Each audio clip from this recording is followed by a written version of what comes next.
And there's an extremely clumsy attendant there who kind of drains the pool without making sure that the water creatures have been cleared from the pool. And unfortunately, Rod and his best friend Tambu, the turtle, get swept into this.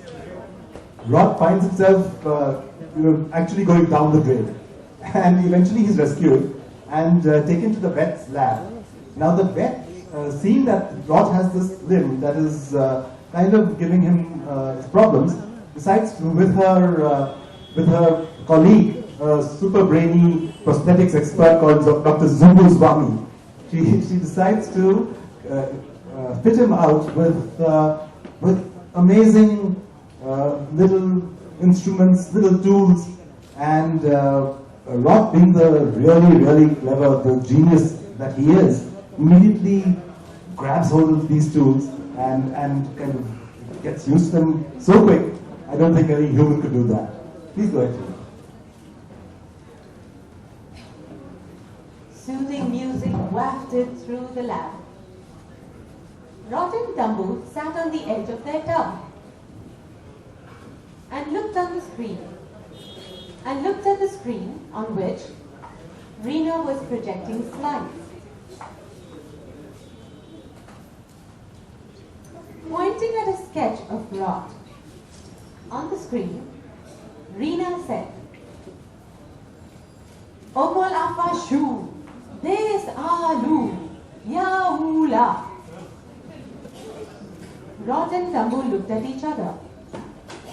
Tambu said, "I think she's saying, that's you." "Of course that's me," Rod said.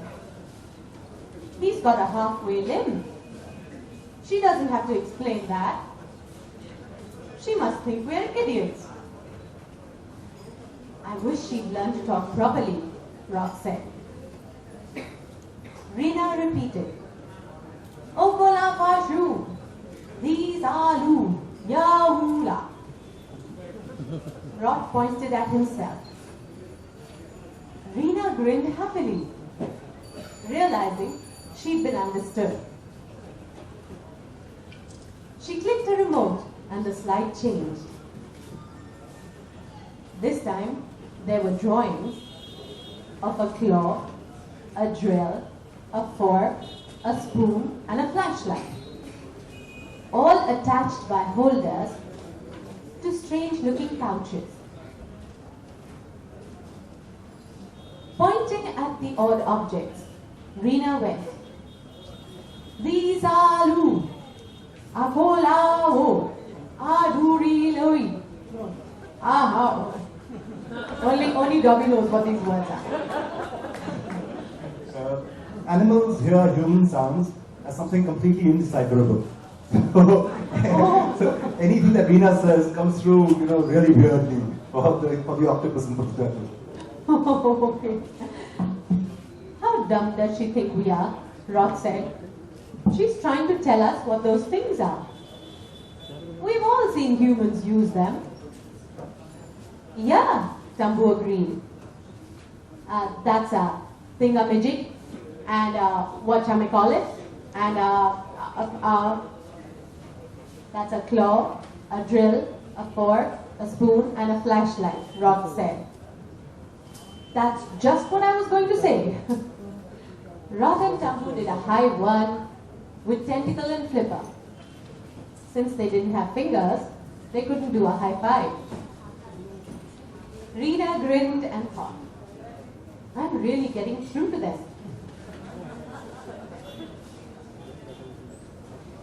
The next slide came up on the screen. This time, it was Rod, holding out his halfway limb. An arrow from the limb pointed into the holder of the flashlight. I've got it, Tambu crowed. You're shooting an arrow into that flashamajig. She grinned, raising her flipper for a high one. I think that means my halfway limb goes into the holder of the flashlight, Rod said. Really? Tambu asked. What's the arrow for? I think you're wrong, Rot. Reena clicked to the next slide. It was a much closer view, showing just the end of Rot's limb entering the flashlight holder. What did I tell you? Tambu demanded. That's just half your halfway limb. That arrow's cut it off. See, I warned you, Rot. I knew we shouldn't have trusted her. Take it easy, Tums. It's just a picture of the way the flashlight fits on the limb. You sure? Tambu asked, suspiciously. I think we'd better... Yes, I'm sure, Rot said, rolling his eyes. The slide changed again. This one showed Rot with the flashlight attached to the end of his halfway limb, holding it straight up. A yellow upside-down triangle perched on top of the flashlight's bulb. I know, Tambu yelled. You're holding a bag of popcorn on that flash, I might call it. That's a beam of light coming from the flashlight, Rot sighed. Oh, looks like popcorn to me, and I'm never wrong about food. But Rot wasn't listening to her. He was looking at Reena and going clap, clap, clap, swish. Reena grinned. I think I've done it, she thought. I've managed to make him understand. She tried to tell Rot how thrilled she was. Okola fa shu, E-R-E-I-E, happy that alu, understand do. Can you make out what she's saying, Rot? Tambu asked. Not a word. Rot grinned, but he continued to clap anyway.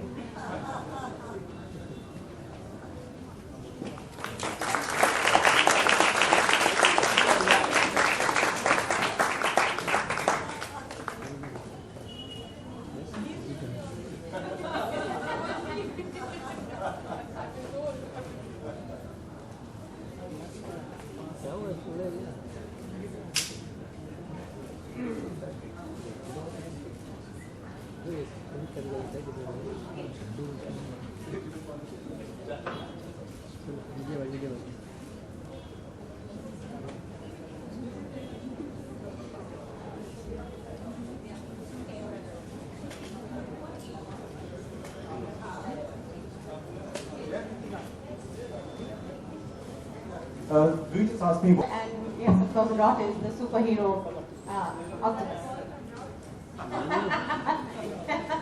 That's sweet. So Rakshas is the killer whale.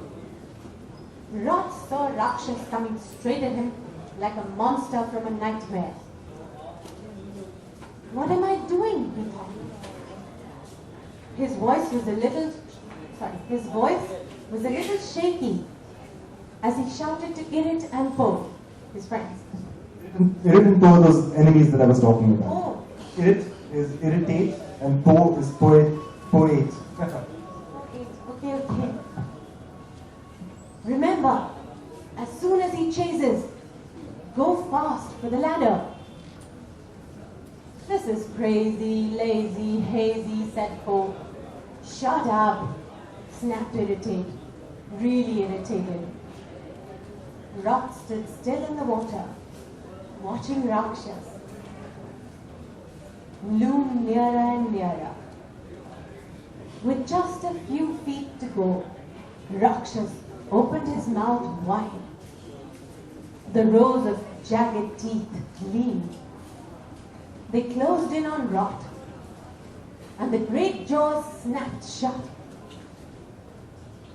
But all that Rakshas had bitten into was water. Rot was no longer there. The moment the jaws had started to close, Rot shot water through his funnel and rocketed away through the pool at unbelievable speed. "Hoo, wow!" Irid whistled, peering out from the reef through a peephole. "Look at Rot. Go, go, go, Po." "Hey, rhyming's my thing." Rakshas turned around, confused. He couldn't believe it. One moment his jaws were about to grab their prey, and the next moment there was nothing. He saw Rot speed away, and he narrowed his eyes. So, the octopus wanted to play. Rakshas was game for that. He snorted with anger and tore after Rot. "That's our cue, Po," Irid. Oh, sorry. "That's our cue, Po," Irid cried. "Come on!" Out there, with the for the first time ever, words failed Po. "Let's go, Po," Irid urged, grabbing Po's tentacle and trying to drag him along. Po shuddered with fear. All at once, his eyes closed. He went limp and collapsed in Irid's tentacles. "Oh, great," Irid said. "He's fainted." At the other end of the pool, Rot was playing a deadly game of tag with Rakshas. He allowed the whale to get as close as possible, and at the very last minute, shot away. Seeing that Irid and Po had still not emerged from the reef, Rot headed for the opposite corner. Unluckily, this was exactly the place where Tambu had hidden herself. "Hey," Tambu hissed to Rot, "don't bring him here." The protest was too late. Rakshas was hot on Rot's trail, with his gaping mouth and those awful teeth. "Eek!" squeaked Tambu and dived into her shell, just as Rakshas grabbed her in his terrible jaws. The teeth bit down hard on Tambu. "Ow!" Rakshas roared as he felt his teeth almost snap on the rock-hard shell. He spat out the offending morsel. "Phew, tastes terrible," he growled as he turned, chasing after the more chewy octopus. Tambu popped her head out of her shell. "I've never been so insulted," she said, grinning.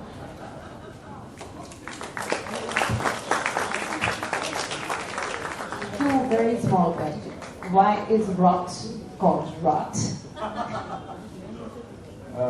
Rot is actually, as Juhi explained earlier, that they're the smartest creature. In